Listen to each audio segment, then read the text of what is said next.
lovely Lissoul in County Kerry, and I look after all consultants in secondary care. And I suppose from an organisation, ensuring that IMGs have their own individual supplementary medical indemnity is something that's very close to our hearts here in Ireland. We want to make sure that every doctor is aware that you're not completely covered by the clinical indemnity scheme.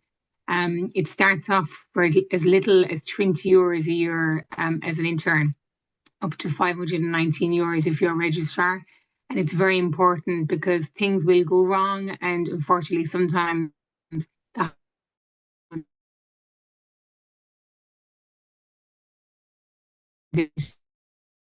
you're coming from Sudan, it isn't a high litigious place where a lot of patients don't sue their doctor, but it's very common here in Ireland, unfortunately. And I suppose we just want to make sure that you're okay in your role, that you're settled, and that we're the warm hug around you to keep you safe in your hospital and enjoy your time working here in Ireland, whether you make it as a career to into the future and beyond, like Mr. Walid and his lovely wife, or if you decide to move on. But what I'm going to do is I'm just going to put two links into the chat, because I'm not going to kill you with loads of slides to be able to remember as well. And one of them is the differences between the clinical indemnity scheme and what you get in medical protection. And the other one is link as well. And if you are new to Ireland and you're from Sudan, you can actually defer your payment for the first 2 months. So normally you pay your membership in months 1 to 10, but what we do for IMGs is we move it out to months 3 to months 12, because we know how important it is coming here that you have indemnity straight away. And obviously things take time to get paid in Ireland with houses and childcare and cars, etc. So we know the costs that are there. But I'm going to pop them in the chat. I'll be here for the whole session. Mary will be running through all the reasons why it is so important from the med negligence side of things. But I'm here to answer any questions as well. Don't hesitate to ask me. And I'll hand back over to Dr. Walid. Thank you very much. Thank you very much, Una. I appreciate that. So before I give the mic to Dr. McCaffery, just a small brief about her. She has very impressive bio and CV. So Dr. Mary McCarthy, she is now a senior medical advisor for the MBS, as well as a deputy coroner for Cork City. Dr. McCaffery has a 40 years experience in the medical field. She worked for 25 years as an obstetrician and gynecologist consultant in the University Hospital Kerry. She was also a former assistant master at the Rotunda Hospital in Dublin, during which he worked at the IVF unit and at the sexual assault treatment unit. She also was a lecturer at the College of Surgeons in Ireland. In 1990, she was employed by Northwick Hospital in London, and she was involved in starting medical service for women affected by female genital mutilation. Also, she served as a president of the Irish Hospital Consultants Society until 2007. Without any delay, I'll pass the mic over to Dr. McCaffery, and I'll start your. So I want to thank the Sudanese Doctor Union of Ireland and Mr. Walid, and Dr. Rania for giving me the opportunity to speak to you. This is something that's very. Let me see, can I get to the slide? Can we go to the first slide maybe, or let's see. We got to the first slide. Anyway, I can talk without the slides. So this is a topic very, very close to my heart. I suppose the fact that I work in obstetrics and gynecology, and that was my profession for nearly 35 years, that is probably one of the most litigious professions. It's obviously one of the most high accelerating drive of a profession to be working in. Can I move? Am I able to move the slides myself? No. No, I'll have to do that. Sorry. Okay, can we go to the first slide though? Or the second slide, even? There's a slide. There's a slide. Well, I'll just talk through them. So I suppose the first thing to say is that throughout most of my career, I've seen a lot of changes in how staffing has happened within the health services in Ireland. And I suppose the biggest change is the percentage of healthcare professionals that are coming from overseas, and at minimum of 40% of our doctors in the health services now are from international medical graduates from overseas. And the top countries, two top countries, Pakistan and Sudan, would be very predominant. But obviously we also have doctors from Eastern Europe and other countries as well, but predominantly Sudan and Pakistan. And throughout all of my career and my time as a consultant in UHK, we always had a very predominant proportion of our doctors were from Africa particularly, and from Pakistan. And without the doctors who come in from abroad, our health services wouldn't survive. And we get very highly qualified people in from abroad, but they've come from a very different system. And I think that is the key to staying out of trouble in Ireland from a medical legal point of view, is to familiarise yourself with the service when you do come to Ireland, because we know that the organisational structures are different, society's different, and the expectations are different. So one of the big advantages of coming from Sudan is you are educated through English, so the English language barrier isn't an issue, but the way our health services are organised are quite different. So the first thing to be aware of is how the culture is different, and people's expectations of doctors, their respect for doctors in your country is going to be much greater. Whereas Ireland, for some reason in recent years, has become quite a challenging place to work because patients question doctors. They don't have the same level of respect that they had when I started off. And there are good and bads to that, in that they will ask questions and they expect us to answer, and they have access to social media and information online, the most up-to-date information, but sometimes they come without the most up-to-date information and with inaccurate information. All of these things make it quite difficult to work in the country. So the first thing to say is, how is the organisation different? Well, first of all, you have a structure where, and I know it's changed ever so slightly now with the new consultant public only contract. So the very strict team system of a consultant having his team of doctors and they're always with him, with him or her, is changed a lot now. So you actually might have, between the shift changeovers. I work actually as deputy coroner in Cork City, and I've just finished a stint of 14 days on call. So that's been really interesting. So the hospitals I would cover as part of that predominantly are CUH, the Mercy, and South Infirmary. And I see that where, you know, people are ringing me about a death that's going to happen, and yet someone else is on call when it does happen. So all these things make it a real challenge to work in a different system. And one of the things I would say, and to anybody of your friends who are thinking of coming to Ireland, often people maybe are at a very senior level in their own country. They may be a senior registrar or they may be a consultant, and they feel they should come to Ireland at that same level. My advice would be, don't come in and learn the system at a more junior level, because the more senior you are, the more you're expected to take responsibility for everybody. Whereas at least if you've learned the system first, then you're able to do that a little bit better. So that's one of the challenges, is people coming into a totally different system. They may have worked in a different role with nurses. They may not be familiar with the whole concept of advanced nurse practitioners. Midwives in Ireland are professionals in their own right. So all of that can be a real challenge to learn. And one of the things that strikes me in recent times is that the induction process isn't the way it used to be when I was a consultant only 3 years ago. At the beginning of every changeover of staff, we had spent the whole half a day at least within our own department, sitting everybody down, teaching them the way things are. Now I understand different hospitals do different things, but it's really about going into a room. It's almost like going to an exhibition of pharmaceutical companies, and you have different stands and you go around and talk to different people. So I think the induction isn't perfect.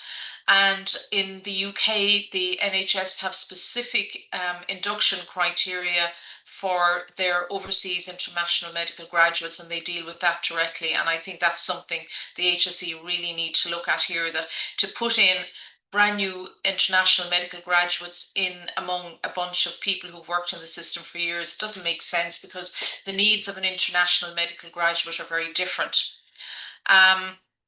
So that's an important fact to bear in mind as well, that learning the system becomes can be a challenge. And one of the things I think when people come here as an international medical graduate, they think that we don't understand what it's like to come to another country. We do, because the majority of consultants you will work with and SPRs in this country will have been abroad as an international medical graduate. And Waleed mentioned that I worked in Northwick Park, and that was back in 1991. And you might say Ireland, England, oh, they're so similar. It was just completely, we'll stick with that slide there, I think, for the moment, Waleed. So that was just an absolutely earth-shattering experience for me. And we had all the political dynamics of the politics between Ireland and England at the time, and I arrived in, and you know, they threw me into this issue with FGM. I'd never seen FGM, never heard of FGM, but because I was Irish, somehow they thought I'd know it. And I had to learn it all very fast, and I had to learn the way the society was different over there. They were doing abortions, we weren't doing abortions, and the language was the same somewhat, but the organizational culture, all the things that you guys find as challenges, I had the challenges of midwives, not being accustomed to dealing with doctors necessarily and maybe overruling decisions. That was all really difficult.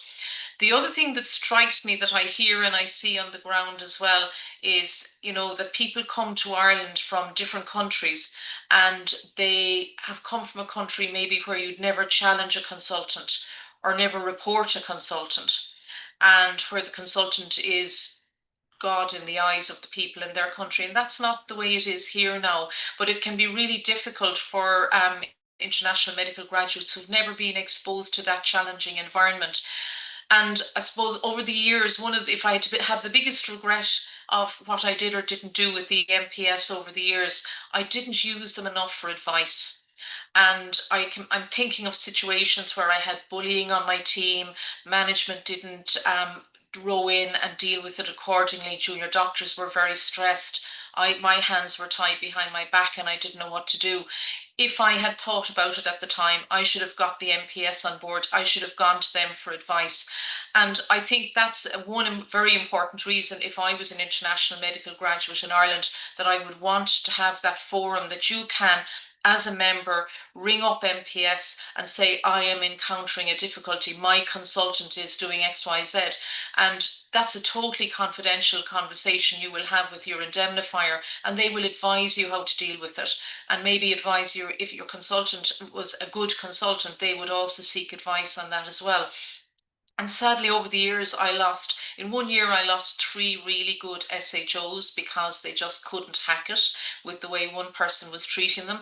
And if that, as I said, would have been one of my regrets, that I didn't use the resources of the MPS, because they're independent. Management have their agenda to work with, and sometimes they don't understand what it's like to be in that situation. And if someone's come from another country and they don't know how far they can push the boundaries, really difficult. So they're all important reasons why we need to have access to independent advice and support. Can we go on to the next slide, please? So this is just a slide to represent all the areas that we can get into trouble in this country. We have the first of all would be patient complaints within the departments within a hospital. Patient complaints come in all the time. You know, sometimes the NCHDs may not be aware of the complaints, may not be told about the complaints, and the consultants deal with them. But I think it's important, again, to have someone who's watching your back to help you to draft a reply to a complaint. And for consultants who've come from another country, may never have had to deal with the idea of a patient complaint. And sometimes the complaints are valid, sometimes they're not. And there are ways we can learn from how we would manage a complaint. I was talking to a medical negligence lawyer this morning about the fact that we never in the HSE apologise when something goes wrong. And you see this in the paper all the time, you know, there's been an award without admission of liability. most times what patients actually want is an apology, but there's a way of wording an apology without it making sound like you were incompetent or really wrong. And there again, the advice you will get from people outside. So help with managing patient complaints, very important. Or if there's a really bad adverse outcome in your hospital, it might be an intraoperative death. When I was covering last week, there were a couple of intraoperative deaths in Cork. Inevitably, if there's an intraoperative death, or a maternal death is another one, then you'll have an internal review, you'll have an external review, and doctors are interviewed for all of these processes. And it's good to be able to get advice on how you would manage that, how you would write your report. Then if it's an intraoperative death, there'll be an inquest. There is almost inevitably going to be an inquest. If it happens in a mental health unit, as happened last week, then the Mental Health Commission will do their own review as well. And if it's an accident in the workplace, which it may be part of the time, there'll be a health and safety review. So it's amazing how many ways you can get drawn into situations. And then obviously in very bad situations, there will also be civil litigation surrounding it. So there are places where, and I must say, yeah, that the state claims agents and the indemnity scheme will assist with some parts of it, but there are times when doctors need independent advice on how to manage their situation and how to learn. Sometimes we learn from these adverse outcomes as well. That's really, really important. And then you have the medical council, and it's really important that doctors realise that the state claims agency doesn't cover doctors for any medical council hearing. How you deal with any complaint to the medical council at the very beginning is pivotal to where that complaint will go in the end. So we know that doctors who go to the medical council fitness to practice without any legal representation and go of their own accord do worse. We know that international medical graduates don't do as favourably, and that's partly because they don't have the support of someone independent and professional to assist them with it.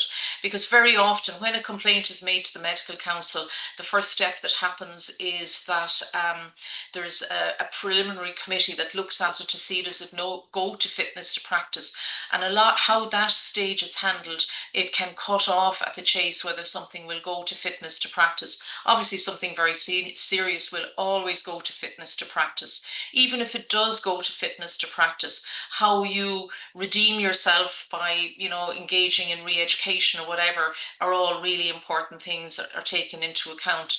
And I had a registrar a couple of years ago who had a complaint to the medical council. He had no indemnity. He had to employ his own legal team. And I know that before he ever got to fitness to practice, it cost him €65,000. And none of us have that kind of money to throw around. So if you're going to fitness to the Medical Council regulation, fitness to practice, you aren't covered by the State Claims Agency. So you need a professional advice for that. And while the State Claims Agency will cover doctors at inquests, they cover the whole team at the inquest. The whole hospital is covered, and you will be, as part of the staff, helped with that.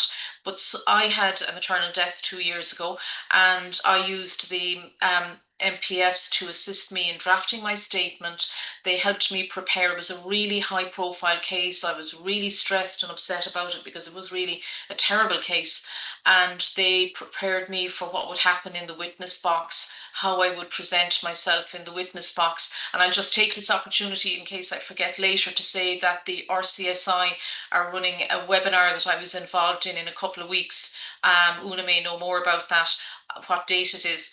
It's going to be online. It's open to everybody, so you can register for that and get CPD points for that. And we went into the whole coroner's process in quite a lot of detail. It was, I think, a very good webinar anyway.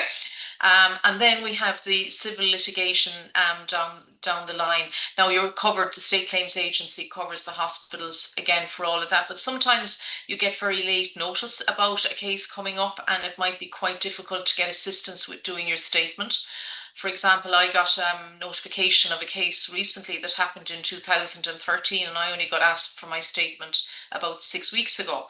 So again, I was able to do that on my own, but somebody might feel that they need the assistance. And the other thing that happens when those letters come in, is we as doctors get really upset because nobody ever sets out to injure their patients.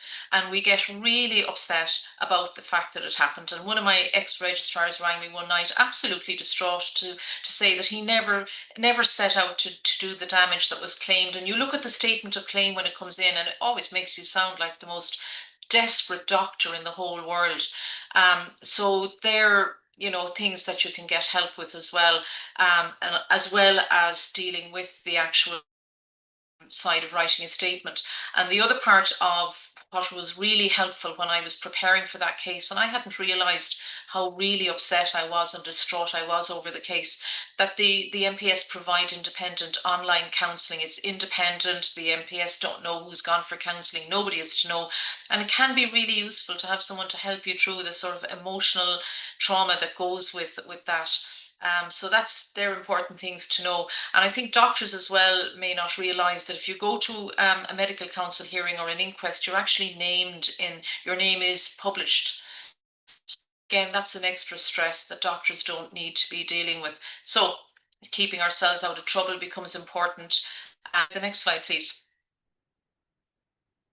So one of the things that when cases happen, when coroners cases happen, medical council, you name it, one of the top things, even in patient complaints, it will always come down to being an issue about communication and about how we consent, how our notes are kept, how we speak to people, and how we speak within teams. Do we do proper handovers? And again, I think it probably is up on the MPS website, but there was an absolutely excellent study done a couple of years, 2-3 years ago, through the MPS Foundation grants by a surgical SPR in Dublin about the quality of handovers. It was actually quite concerning to know how poor our handovers are. And I see this as coroner all the time because people are ringing me and someone else has asked them, will you ring the coroner, and they've gone home. That's fine, they're entitled to go home, but they haven't given adequate information, and it makes a difference. So communication is really, really important. Next slide, please. And the other issue that comes up, again, the same points, the other issue that comes up quite a lot in complaints is how we consented people. Did they get thorough information? Did they get consented for the right handover, the right operation? You know, sometimes I used to see patients coming to theatre especially at the beginning of a 6 months period, and they might be coming to theatre for a hysteroscopy, and the poor little intern would have consented them for a hysterectomy.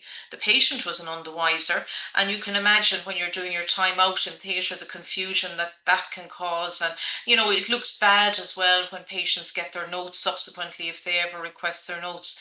So consent is again a very, very important issue to be aware of and to deal with. Next slide, please.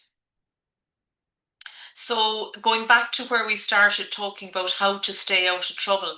So one of the things that we know from all of the research, that the doctors who run into the least trouble with either medical counsel or litigation are doctors who explain clearly, who give adequate information, give links to pre-op information or post-op information, make sure patients understand the drugs they're going home on, and who come across to the patient as kind and caring, and who know the medical history. So I suppose one of the things to the day I left the hospital, and I still do it because I still do some private gynecology, I rarely would bring a patient into the room till I'd had a quick look at their medical history and had some clue why they're coming in, because you present yourself in a much more kind, caring and professional manner if you know what's about to happen when the patient comes into you. And spending time with patients, and this is just the biggest challenge in the system that we have, is trying to spend time with patients. But for the little bit of time we have, if we actually give them quality time, I think that's important. And going back to the explaining things clearly and speaking clearly, when doctors come into the coroner's court to us and if you do the RCSI webinar, you learn more about this. But when they come into court, if their statement, you read your statement into the record. So if it's read slowly, carefully in a way that people understand, that the jury will understand, that the family are there, and that lay people would understand. You come across so much better in all of that.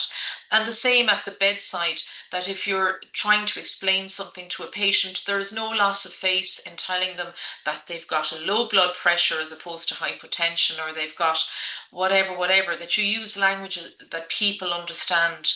I think that's very important. And the other thing that I came across last week as well, when I was in my coroner week, was, about people overhearing conversations between doctors. That's a huge thing, that, a member of a family that I happened to know was able to tell me afterwards they knew I was the coroner on call because they heard the nurses talking about it, who would be on call, who would be wrong, what would be said. And they found that really, quite distressing, that they overheard all of that. So we have to be so careful in remembering that things we say are often going to be heard and remembered forever. So that's actually important as well. The other thing that comes up a lot as well, it probably isn't very relevant to you guys, but people not speaking English in front of a patient, or having a whole consultation about the patient in the language of the doctors, if there's a lot of doctors on the team from a particular country, that they find that very concerning, because people often think then that you're saying something you don't want them to know. So just to be aware, they're all small little things that make a difference in a country. Next slide, please. So, and next slide. So I'm going to talk a little bit about the clear consultation process, which is a consultation process that the MPS have put in place for training doctors. And it may seem very basic, but I have to say, when I had to do the training to deliver the talk, it actually made me think. It sometimes just makes you step back and think about the way you deliver your own practice. So it was really interesting even for me to have to learn how to deliver it, because then I just say, gosh, do I do this and do I do that? So this again is another workshop that the RCSI have online and provide it on a regular basis, and that the MPS, if they come into your hospital, can come in and help to deliver within your hospital as well. And obviously, if you're an MPS member, you have access to all our online training, which you can get as well. So CLEAR stands for connect with the patient, listen to the patient, empathize, ask and review. And as I say, these might seem such basic things. So next slide, please. One of the things we do in Ireland very well is connecting with people, because, and I'm sure you've noticed this since you came to Ireland, we love talking, and we love, if a patient came into the room to me, I'll often ask them, and it's just an icebreaker when they come in, to have a little chat about not their medical condition straight away. I suppose the first thing to be saying is that we introduce ourselves to the patients. That seems incredibly important, to introduce yourself to a patient. We forget to do it sometimes. Don't think we should be shaking hands. That's an old poster. Don't agree with shaking hands with all our hand sanitizing.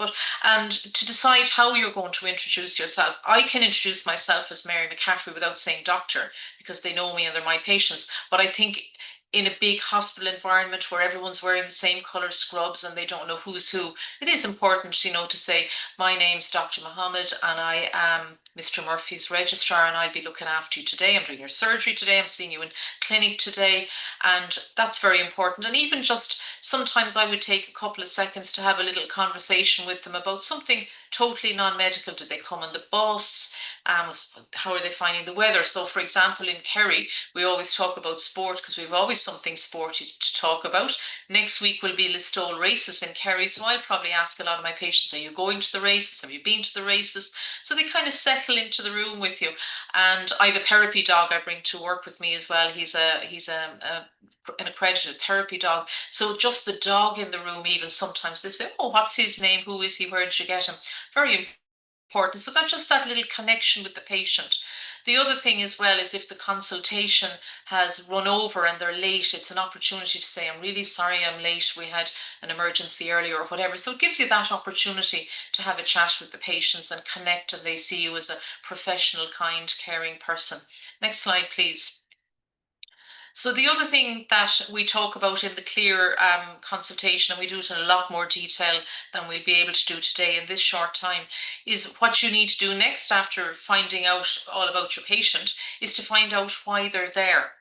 And you will have a referral letter from the GP or from another consultant, or they may be coming back as a return patient. But sometimes it can be useful to ask them why they're there, because the GP letters don't always reflect why they're there. So I'd often ask them, you tell me why you're here now today. And I suppose one of the things I learned when I was doing the training for this course was we don't realize how quickly we interrupt patients, that it might seem an efficient way to bombard them with questions, but often if you leave them to their own devices, you will actually get more information. I think we interrupt patients in under 30 seconds. That's how bad we are, that we are jumping in to ask them the next thing or change the direction of it. And the other thing that's good about that time in terms of listening to them, you get to understand if they speak your language, if they understand you and you understand them. It's also important to know, are they able to hear? Because if someone is deaf in Ireland, they are actually legally entitled to have a sign language translator with them, and you can organise that. You can figure out from listening to them whether they are able to communicate in English or whether you need a translator, and the HSE provide translation, and that's really important to get an accurate story from a person. So that listening stage is actually very important, and how you sit in the room, that you appear to be interested in them, you make eye contact, you don't interrupt them, you nod when they're speaking, that you're not looking at your phone, not doing other things, not rattling papers on the desk. I suppose the biggest distraction I always found when I worked in the HSE was people interrupting and coming in and out of the rooms and phones ringing and bleeps going off. And that can be really difficult, because if at the beginning of a consultation, it's a very sensitive consultation, someone's getting upset or you're giving bad news, they don't need all those interruptions. So it's important to try and set that scene well. And they'd be little things we don't think about sometimes. Next slide, please. So the kind of things I might say to a person, because sometimes I look at the letter and it just doesn't make sense. And, there might have been a locum GP in on the day, and that's becoming more and more common, or they might have come from an out of hour service. So I often start off my consultation by saying, how can I help you today? Do you want to tell me why you're here today? So they're important things to be asking patients. So listening is important. Next slide, please. This is one of the hardest ones I find, is empathy, and to imagine empathy, because if someone says, saying to a patient, say, I'm just trying to think, you've told them they've cancer, and they start crying and say, am I going to die? And you go, oh, I know exactly what that feels like. Yeah, it's, you feel terrible. They're not very helpful words, whereas empathy can be, I know this is very difficult for you. I know that you might need someone here to support you. Just having a bank of empathetic thoughts. So maybe if you leave after this lecture today and just think of how you would do a consultation maybe that you did last week that maybe didn't go so well, or you thought it went fine, how you might do it differently after thinking about this. I think that's really, really important. Next slide, please. So having set all that scene and then got the information from the patient that you think you need, you may then need to start asking questions to consolidate what they've told you.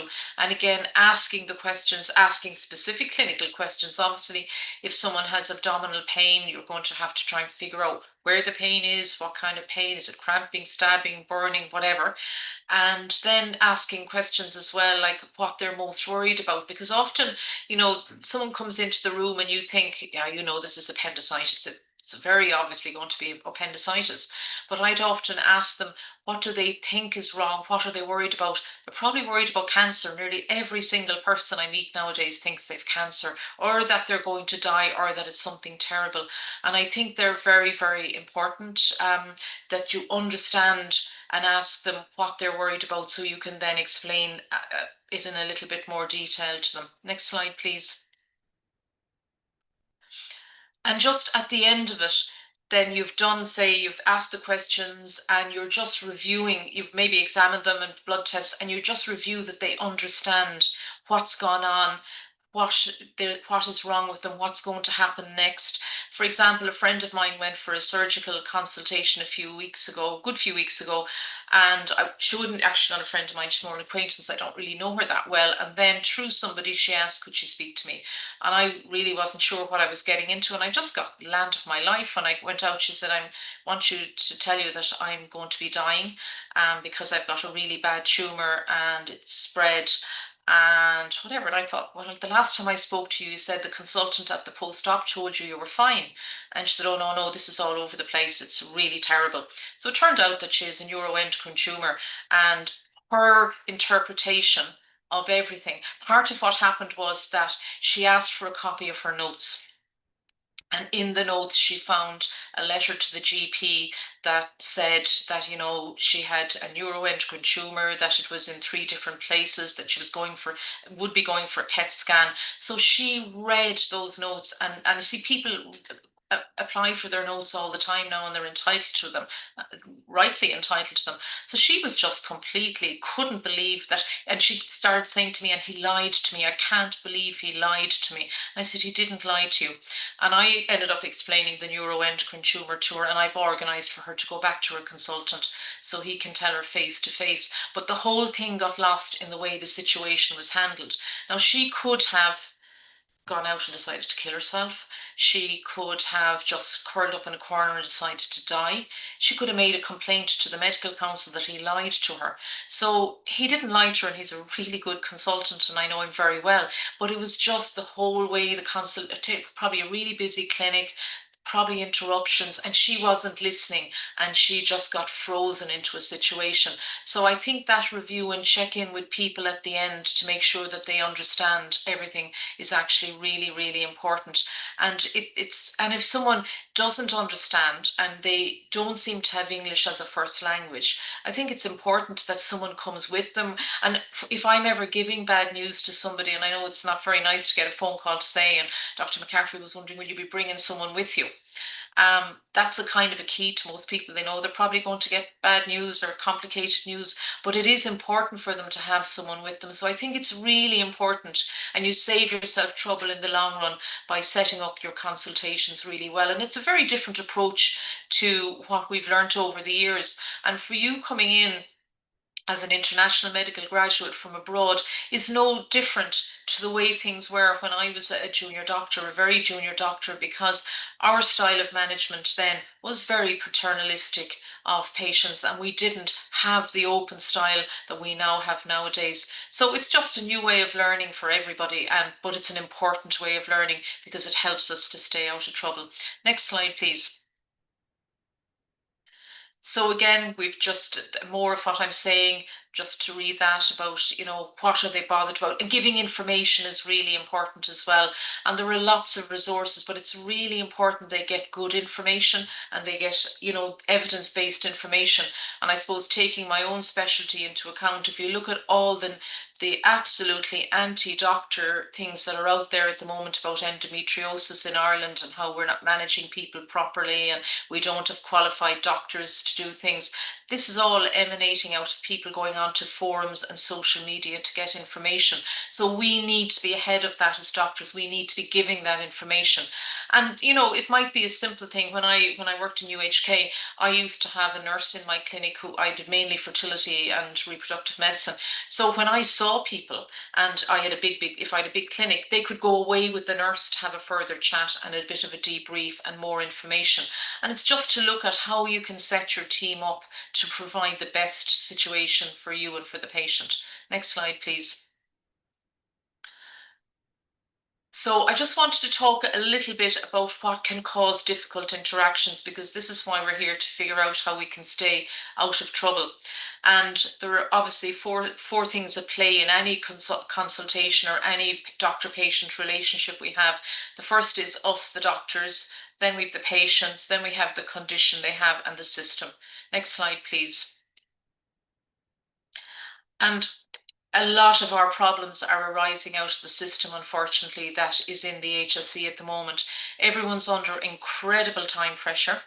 And I mentioned earlier about interruptions and lack of privacy. And I think, again, going back to, if you have a problem and a situation that you can't provide the best level of care to your patients, to be able to go to your your faculty, to the medical council, to the MPS, and say, look, I'm working in this really dangerous situation and I'm just wondering, what can I do?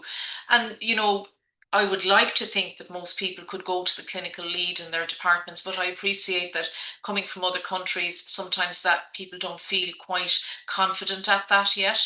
And it's a really important skill to learn and can take time settling into the country. And that's why I feel it's important for us to have resources outside. And I remember shortly before I left, someone coming at me all guns blazing about something I did one day, and they were going to the hospital manager and there'd be SOP put in place so it would never happen again. And the first thing I said was, I better run this by the Medical Protection Society first. Never heard about it again. The minute they heard the Medical Protection Society, and they knew that there would be independent advice, and that person was just bullying me, but that was the end of that. So it is important to have that backup. So we have the time pressures, A&E, I don't know how anyone does it, but you do it, and fair play. The interruptions and lack of privacy. In my clinic, the nurses knew that I wouldn't be impressed and I'd probably give out, so that didn't happen, and we didn't have interruptions. It's really hard to be giving someone bad news and the door's rattling and someone's knocking and phones are going off. So even simple things, put the phone off the hook and do whatever. And the organizational culture, and I just touched on that by the way people speak to each other. Again, communication training, and we're doing a lot of that, and you have a lot of workshops and webinars that you can access in all kinds of forums. Very important. And we have equipment issues, third party documenting if equipment isn't working, making sure that management or your shift leader on the night knows about it, and making sure that things are dealt with. And resources, third party influences, people interfering. It might be someone who comes with the patient. You don't have, you know, the other important thing to bear in mind as well is our patient is our patient, and we don't have to take instructions from a third party once that person is competent to make their own decisions, but to learn and all about the communication around how we do that. And the most up-to-date one now is people reviewing us on social media and how you deal about that. Again, the importance of having access to support. Next slide, please. So I've touched on this already, talking about endometriosis, but it happens in lots and lots of areas. People coming to a doctor or a hospital with unrealistic expectations, and it's important to be able to reset those expectations for them. And, you know, their idea that this is the only way it's going to be and that's that. Never ever feel that you can't bring in another person to support you and to give a second opinion. One of my colleagues and I did this all the time, where someone would come in demanding a C-section, and we would get another consultant to go through the notes and sit down and explain to them why we'd come to this decision and why it was important to consider process. And sometimes you will get a differing point of view from another consultant, but it is important, and it's important for the patients to see that we're not just digging our heels in, and that you can always provide them with guidelines and evidence-based practice, nice guidelines, whatever. Very, very important.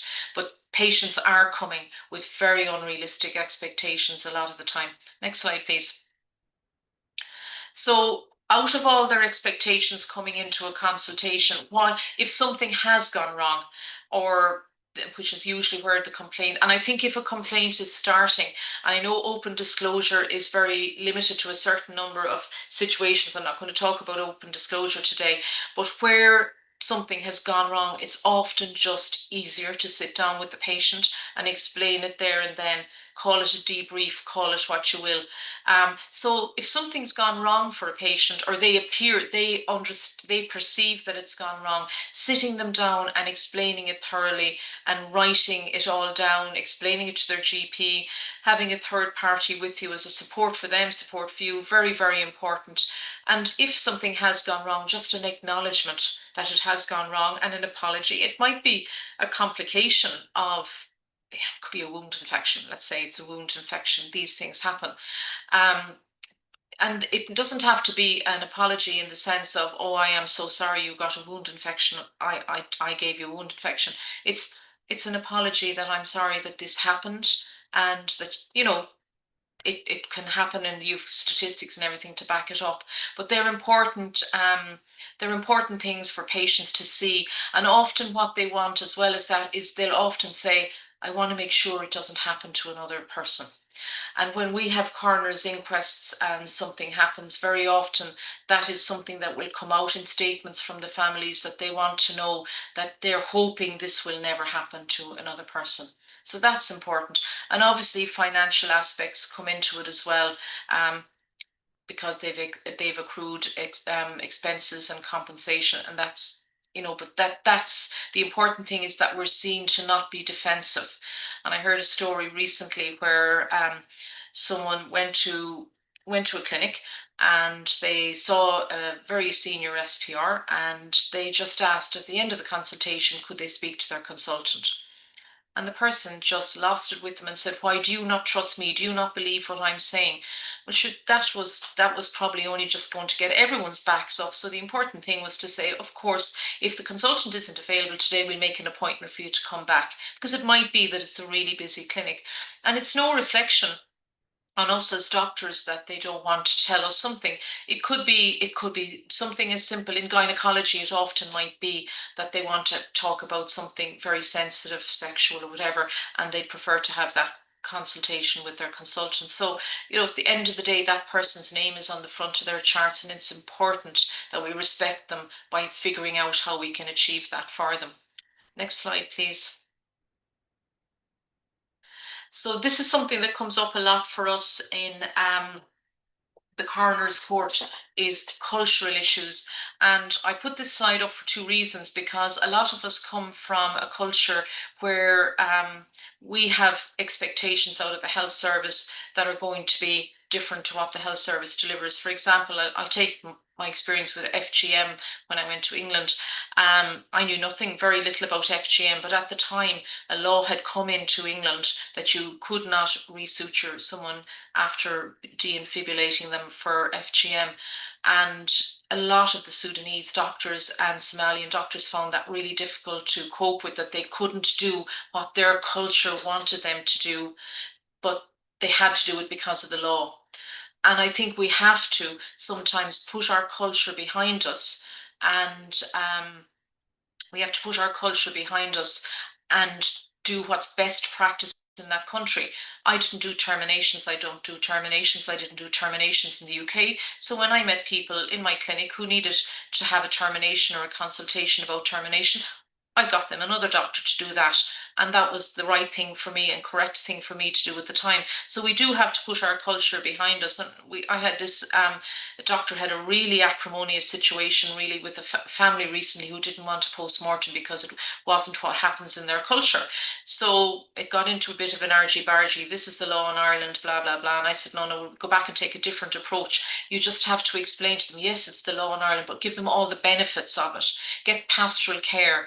We ended up getting an imam in to speak to them, and that actually worked very well. So it's just to be able to look at situations that might cause a little bit of discomfort for both you or for the patient, or either you or the patient, and work around what's best so that you perform your care. You might work in a women's health practice. You may not agree with, say, I've mentioned termination, but you figure out how to offer that. You may not be comfortable doing gynae examinations, but you figure out how to do that. So that's another issue that comes up. I think there's a bit of a confusion with the slides now. Can I see which one is next? And keep going.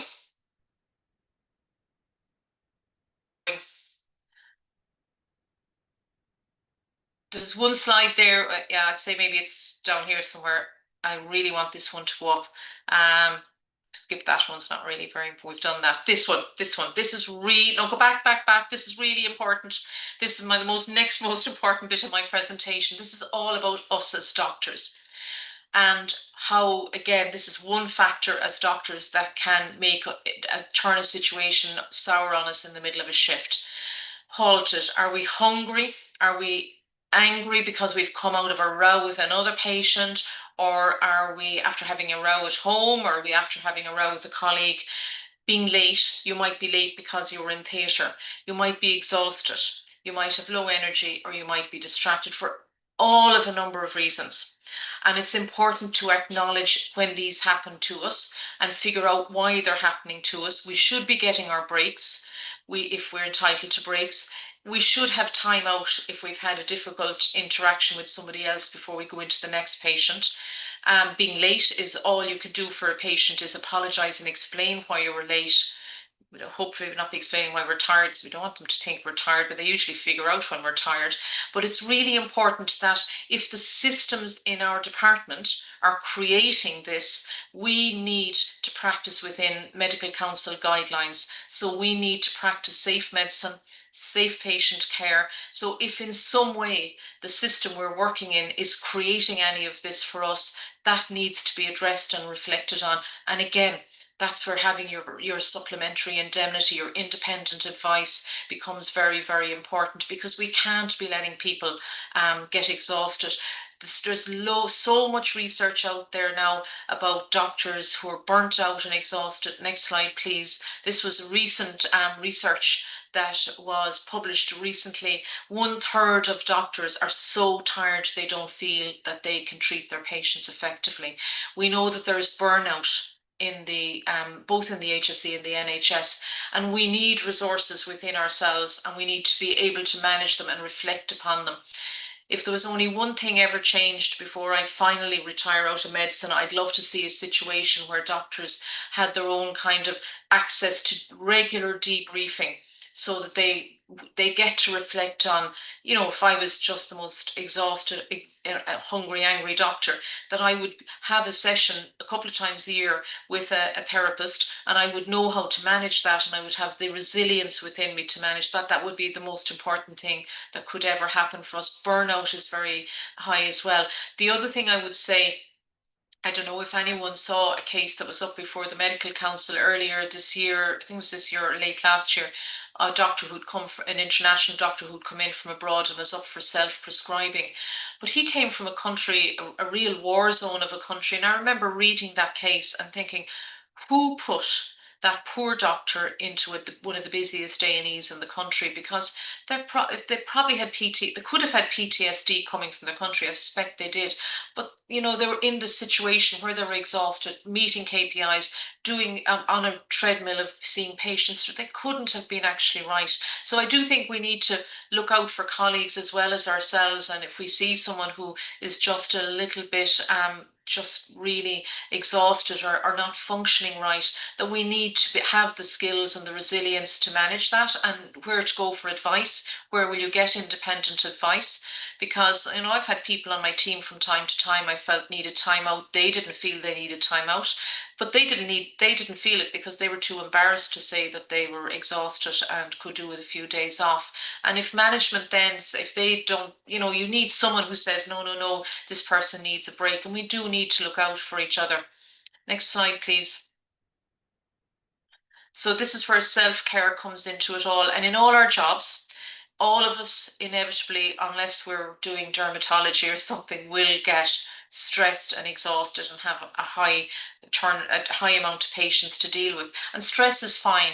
Stress because you've had a bad day or a really difficult day, that can, that will hopefully resolve itself if you take time out to look after yourself and have a good work-life balance. Trauma, again, if it's going to be continuous trauma, will lead to burnout, will lead to PTSD, and will lead to a lack of resilience. So these things are just so important for us, and it's something that we are so strong in the MPS about, helping doctors to look after themselves. I mentioned that we have the independent counselling available, and that can be it's like counselling will give you a starting point. Something may come out of that, but sometimes it just needs that little bit of self-reflection on where to take yourself from here.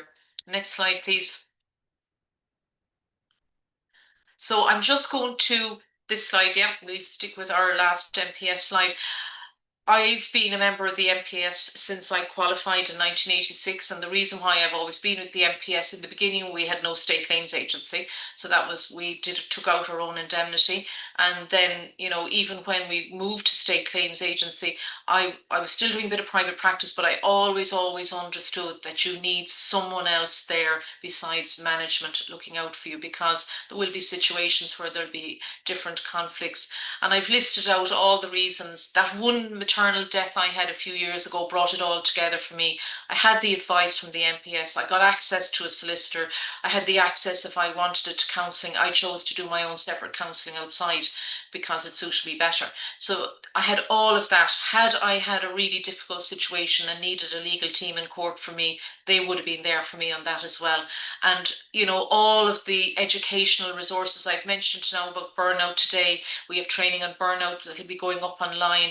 We have the coroner's training that we're doing with RCSI that you guys can access as well. We have the clear communication. We have all of those webinars and things. So I think the other thing Una didn't mention, because probably not her job to mention, but I'll mention it with my hat, is that you actually can get tax relief. You can use, different people do different things. If they're paying for their supplementary indemnity, they might use their educational grants for it. Some hospitals allow that.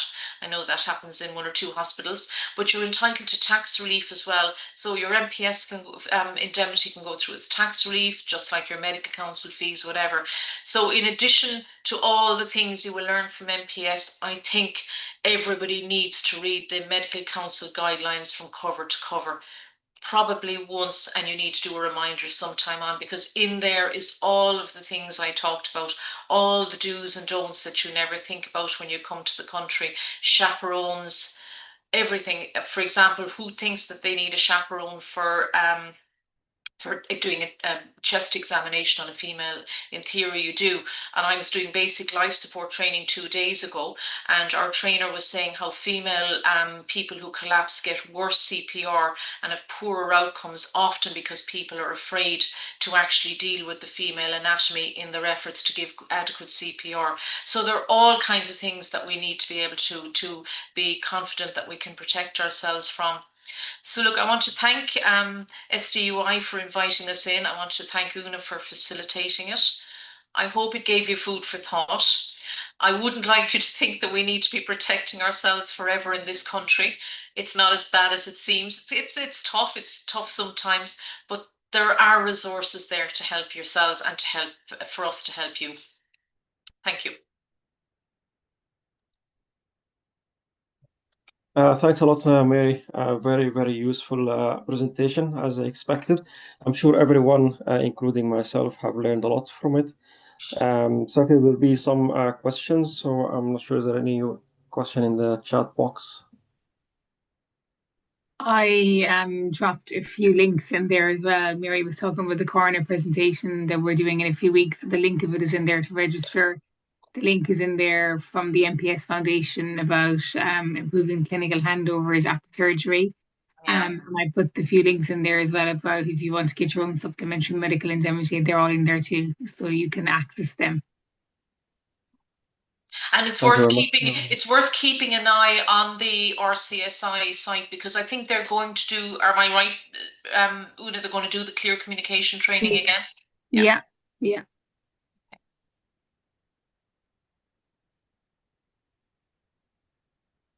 I don't see any question, but I might have a quick question if that's okay. Let's say if I'm dealing with a patient who filed a complaint against me, and there is still some investigations run by the hospital.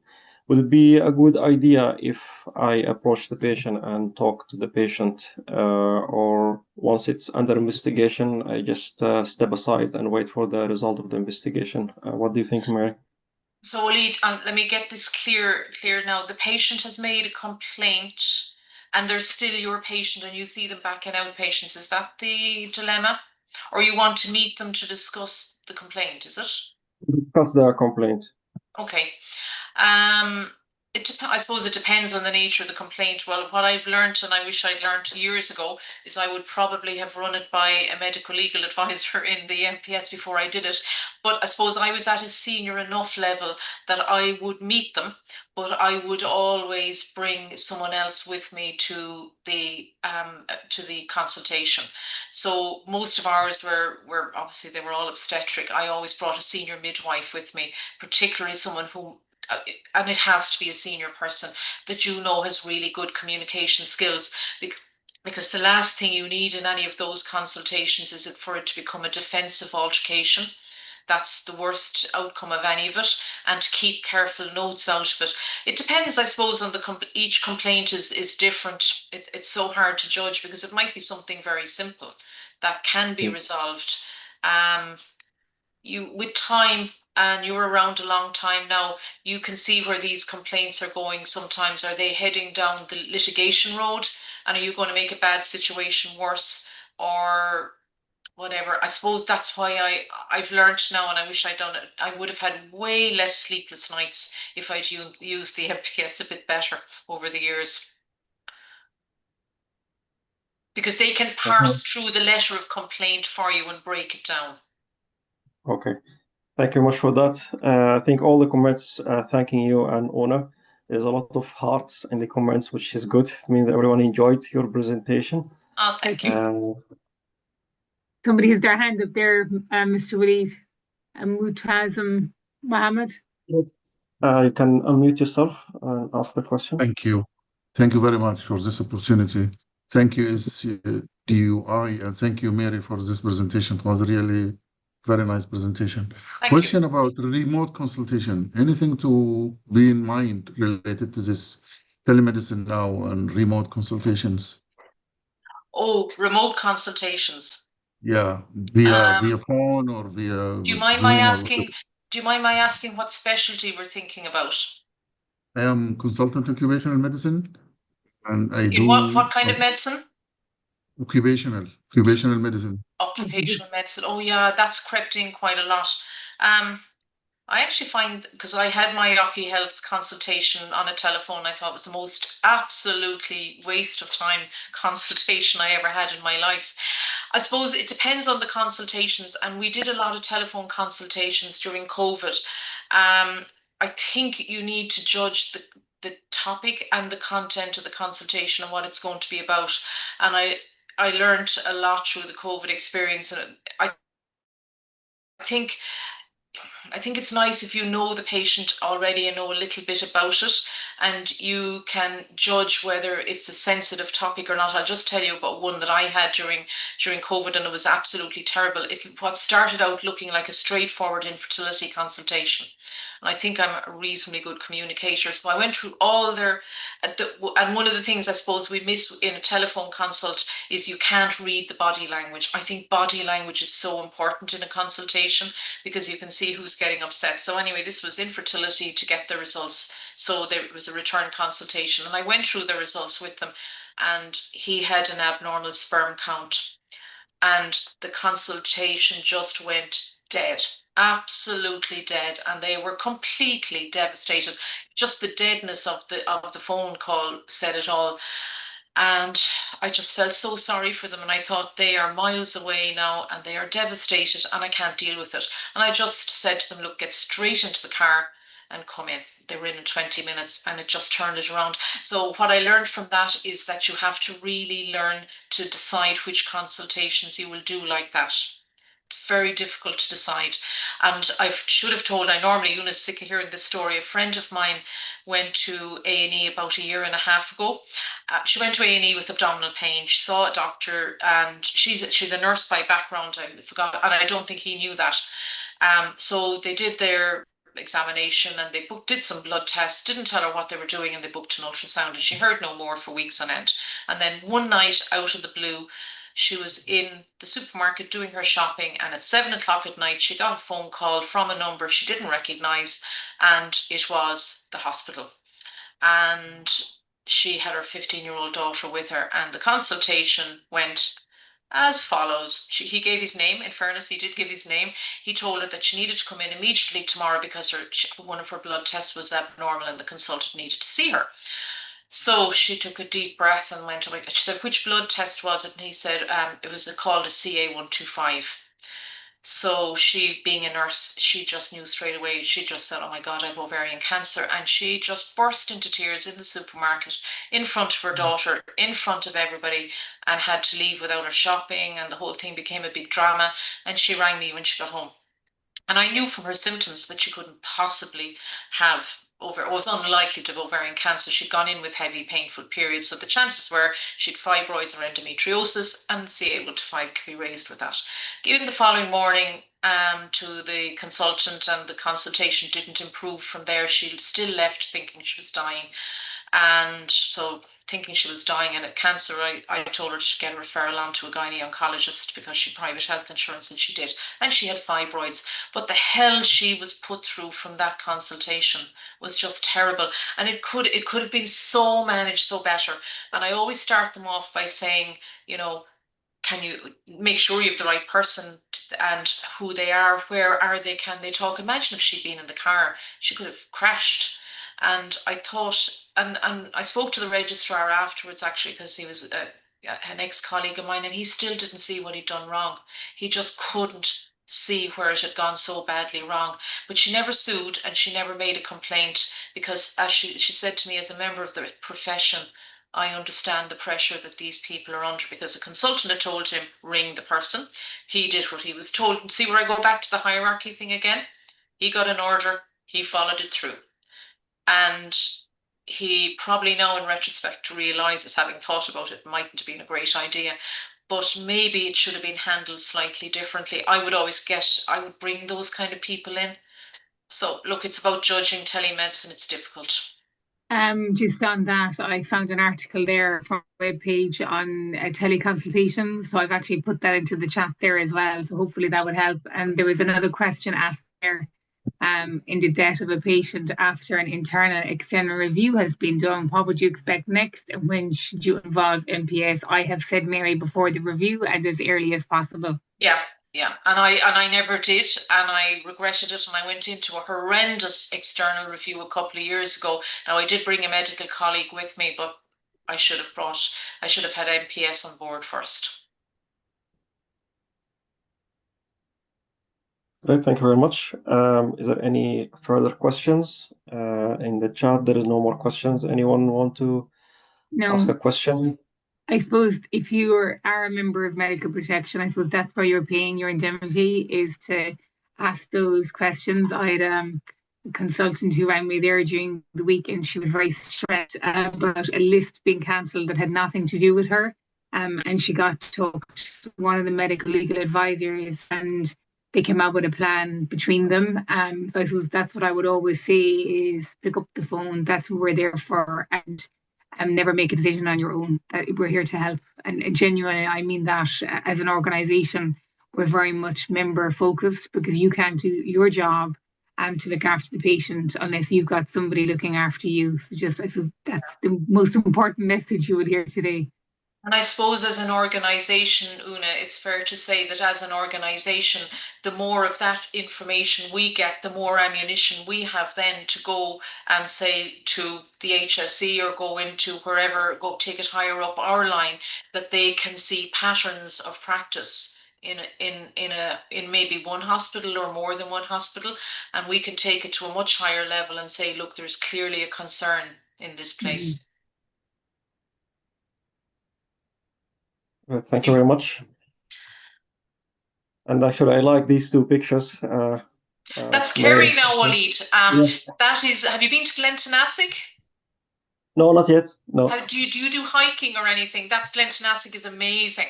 And they're my two dogs, two of my dogs. I have another one at the moment. And that's one of the beaches out on the way to Castle Gregory. So self-care, that's my self-care. Very Glen nice. Tenasseag is gorgeous. You have to go to Glen Tenasseag. Yeah, definitely I will. So I think that brings us to the end of the session today.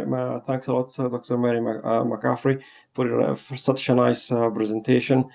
Thank you to Una Bakri for your add-on, and I'm sure a lot of people will get in touch with you to know more about MBS. I started with MBS when I was a registrar, and I'm still with that. So it's very important, very important.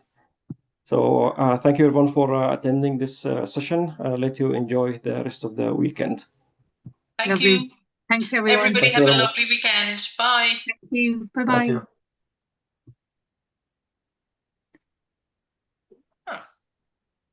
How do we leave? Are we allowed? We are allowed to leave. Yes.